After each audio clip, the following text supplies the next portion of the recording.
Up next on America Honors Our Veterans. Shooting for the Stars, the story of a Green Beret's unlikely journey from professional football to Hollywood. Breaking the ice, the hockey team providing veterans with more than just a cool time. From wounded warrior to world champion, how one disabled soldier turned tragedy into athletic triumph. And what's a celebration without music? The prestigious Army Field Band joins us for a special performance, sure to inspire us all. All this plus some special shout outs on America Honors Our Veterans. America Honors Our Veterans, presented by National University, a veteran-founded nonprofit offering tuition discounts for active duty service members and dependents. Learn more at nu.edu. By USAA, proudly serving the military community and hiring them too. Join our mission at usaajobs.com. And this program is produced in partnership with DAV, fulfilling our promises to the men and women who served. Welcome to America Honors Our Veterans. I'm your host, Lauren Wonko. For the next 30 minutes, we'll bring you stories of valor, honor, and inspiration. But first, join me for a moving performance of our national anthem by the famed Army Field Band.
Former Green Beret Nate Boyer has always believed in dreaming big, but even he never thought life after the military would take him from the NFL to Hollywood's silver screen, all while bringing veterans and athletes together in unique ways. I joined the military a few years after 9/11. When 9/11 happened, it got me thinking about it, and I definitely was interested, but I wasn't sure where I would fit in. It took me until 2004 when I went and did some relief work in the Darfur. And I was just so inspired by the people, the opportunity to fight for those who can't fight for themselves. When I was in Iraq in 2008, 2009, that's when I made the decision to not re-enlist. I thought, if I don't go to college now, I'm never gonna go. And I applied to University of Texas. It was the only place I applied. It was a historic football team, and I wanted to go try out for the Longhorns and see if I could make that team, kind of test myself. And so I just said, well, I'm just gonna do it. At age 29, Nate walked onto the famed University of Texas football team, becoming a starter and fulfilling a lifelong dream to play football. I was so lucky to make that team because all of a sudden I'm in another locker room. Obviously very different, war and playing sports, not the same thing. But I had that new purpose and mission. As Nate's college football career came to a close, his improbable journey continued when he signed as an undrafted free agent with the Seattle Seahawks, where he played in the preseason before ultimately being cut. That was when the transition really occurred, and sort of that scary, lonely moment where you're just not quite sure who you are anymore and what's next and where to start. I moved out to Southern California.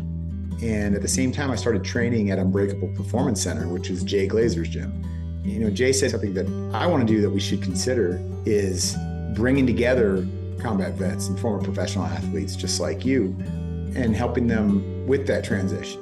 You know, really our mission statement at MVP is we're combat vets and former professional athletes who come together, you know, in search of purpose and identity once we lose the uniform. And we meet up on a weekly basis in the gym. We'll train together for about 45 minutes or so. And then we huddle up on the wrestling mats typically afterwards, and it's a peer-to-peer coaching session. You know, it's an open forum, nothing's off the table, and we're there for one another. After establishing new locations around the country and virtually, Nate began searching for a new way to tell the story of MVP in order to inspire others to take part. I had gone down to a veterans homeless shelter in Los Angeles, and I'd met some vets down there. And one of them in particular, a guy named Denver, he wasn't too excited to see me. You know, he got some guy that, you know, was in the military and played football that comes in there and, you know, his aim is to like spend some time with these homeless vets and maybe cheer them up. Yeah, I feel kind of embarrassed for maybe how that all started, but I'm so grateful that it happened because I got to meet Denver. And so we decided to make a film, really based it around the original story of how MVP started and that introduction into the world of someone like Denver and the situation he was living in to a former NFL player, right? And how that person was using his opportunity of having this gym they didn't really know what to do with, and, you know, and creating a space for this community. From an outside perspective, the transition was going well for me. I mean, I had a job, I was on TV, I was making good money. But it dawned on me that I'll never be great again. All the veterans portrayed on screen are played by actual vets, and I decided to direct it and produce it. While it is a scripted movie, I wanted it to feel, the characters feel very accessible and natural and, you know, relatable, even to people not in the military and not in the professional sports world. I'm always looking for ways to challenge and push myself. I just did, you know, my first and maybe my last 100-mile ultra marathon. It's amazing what the body and the mind is capable of, and I love to test myself in that regard, and also hopefully encourage and inspire other people to, you know, chase down their own mountains and climb those. It doesn't have to be a literal mountain, it can be anything.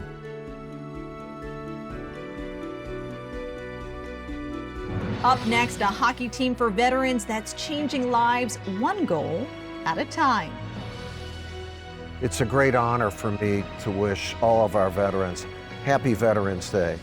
Thank you so much for the service that you've given to our country. And thank you for the sacrifices that your families have made in order for you to provide that service. We're a great country because of you.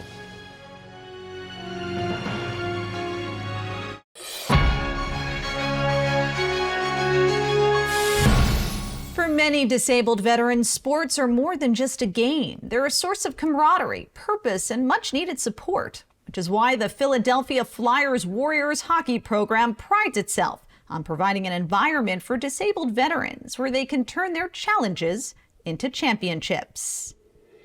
I had heard about the Flyers Warriors actually when I was at a Flyers game. I was there when they were being honored for winning their very first championship through the Warrior Classic. I had no idea what this program was, not at all.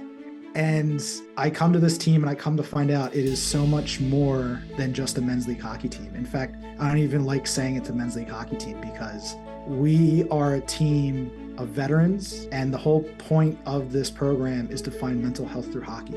It did start with a simple phone call from a veteran that is a Flyers fan. He plays hockey, and he called the Philadelphia Flyers and said, I'm a Flyers fan, I play hockey. Can you help me start a team for veterans? Then he was like, I've lost more friends to suicide than I lost in combat since I came home from Afghanistan.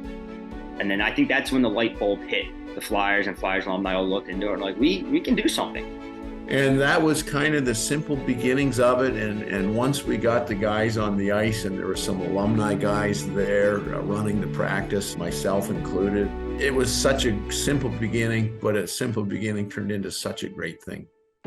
To have these Flyers legends come out and just donate their time to be with us is incredible. We played the alumni game against them in my first year in 2022. That's also where I proposed my wife, right before our period. And then when the game started, I'm playing this game and I'm skating backwards, I'm playing defense. I'm like, oh my God, that's Danny Briere. Oh my God, that's Danny Briere. I gotta play defense, you know? And I have a picture of me checking Danny Briere, the now GM of the Flyers, into the glass. And that is just a memory that I get to hold for the rest of my life. Like, I get to show people this picture and go, see that guy? Yeah, that's me checking Danny Briere into the glass. We love hanging around, and what's funny is they want to hear our stories. We want to hear their stories. So it's such a great atmosphere, and it's really cool.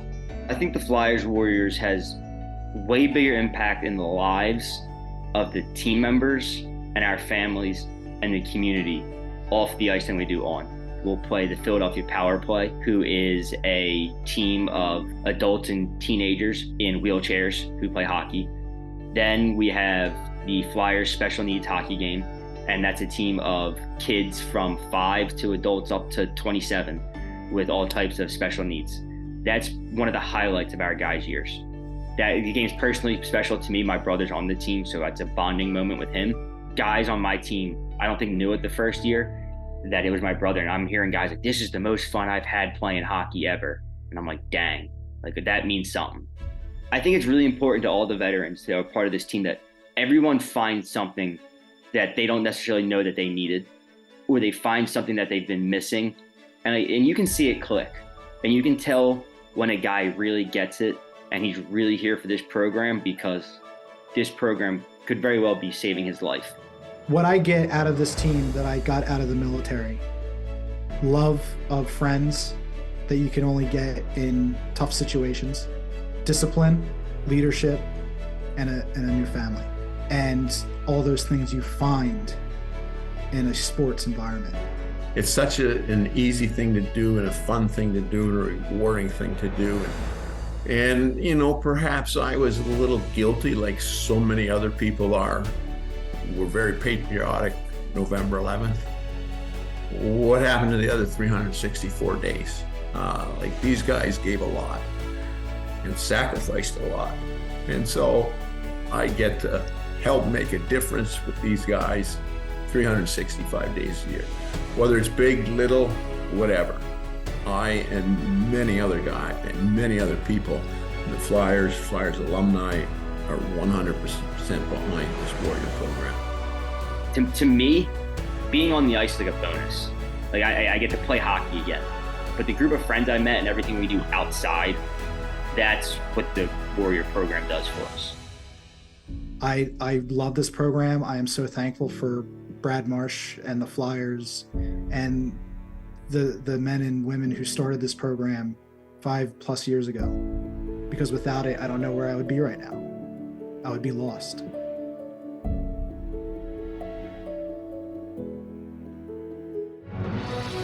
Up next, veteran and athlete Brad Snyder on his journey to world champion. Hello everyone, my name is Ryan Burgos. I'm the National Employment Director here at Disabled American Veterans. We here at DAV want to wish everyone a happy Veterans Day. This day is all about you. It's a day to celebrate your service to our country. Always remember that DAV has your back and we're here to help you for anything you might need.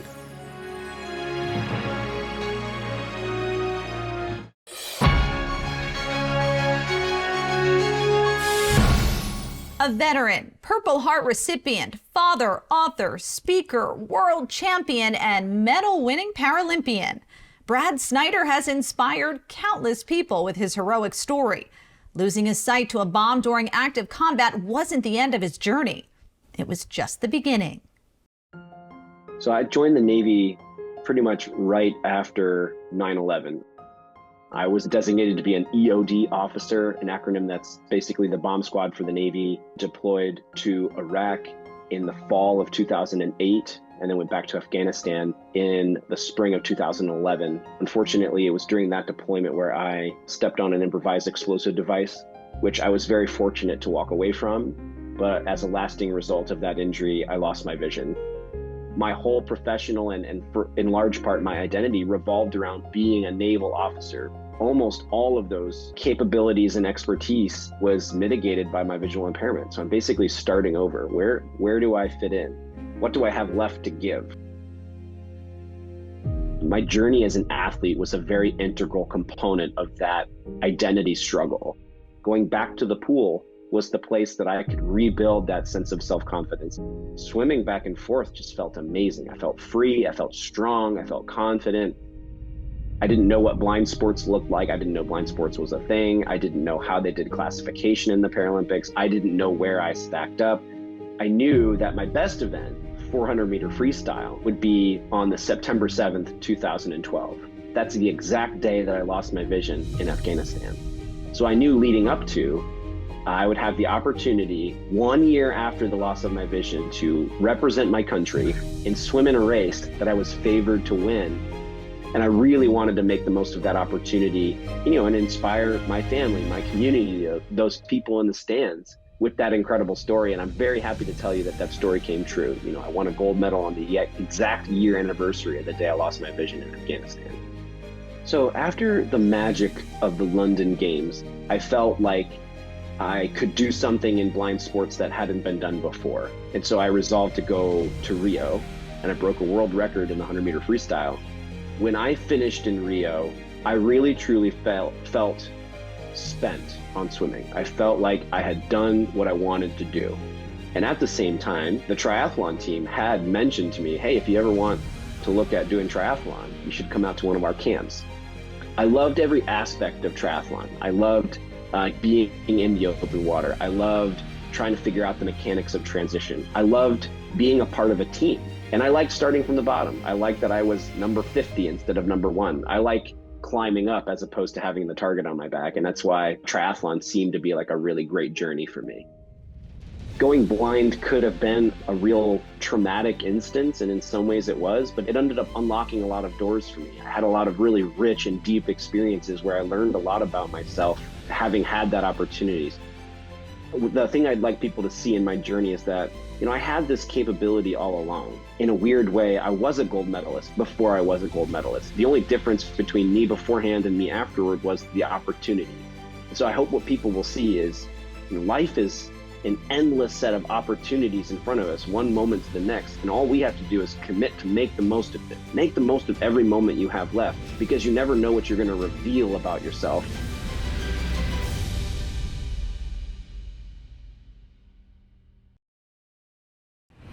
Veterans Day is a time to pay tribute to the brave men and women in uniform who have sacrificed so much for our freedom.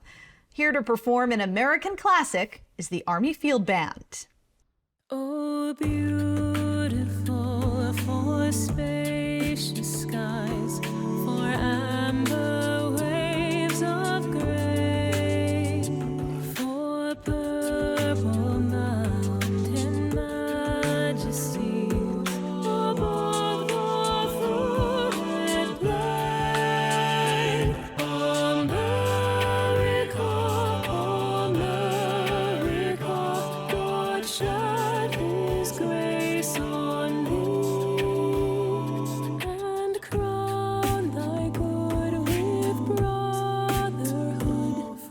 Sea to shining sea, America.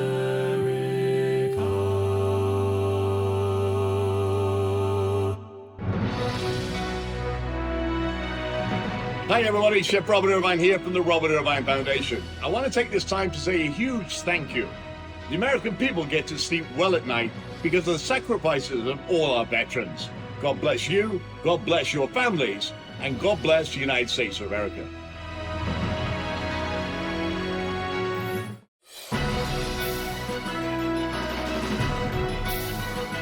Thanks for watching America Honors Our Veterans.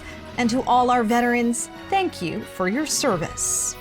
America Honors Our Veterans is presented by National University, a veteran-founded nonprofit offering tuition discounts for active duty service members and dependents. Learn more at nu.edu. By USAA, proudly serving the military community. Join our mission at usaajobs.com. And this program is produced in partnership with DAV, fulfilling our promises to the men and women who served. And made possible by the generous support of Wells Fargo. Learn more by visiting wellsfargo.com/military.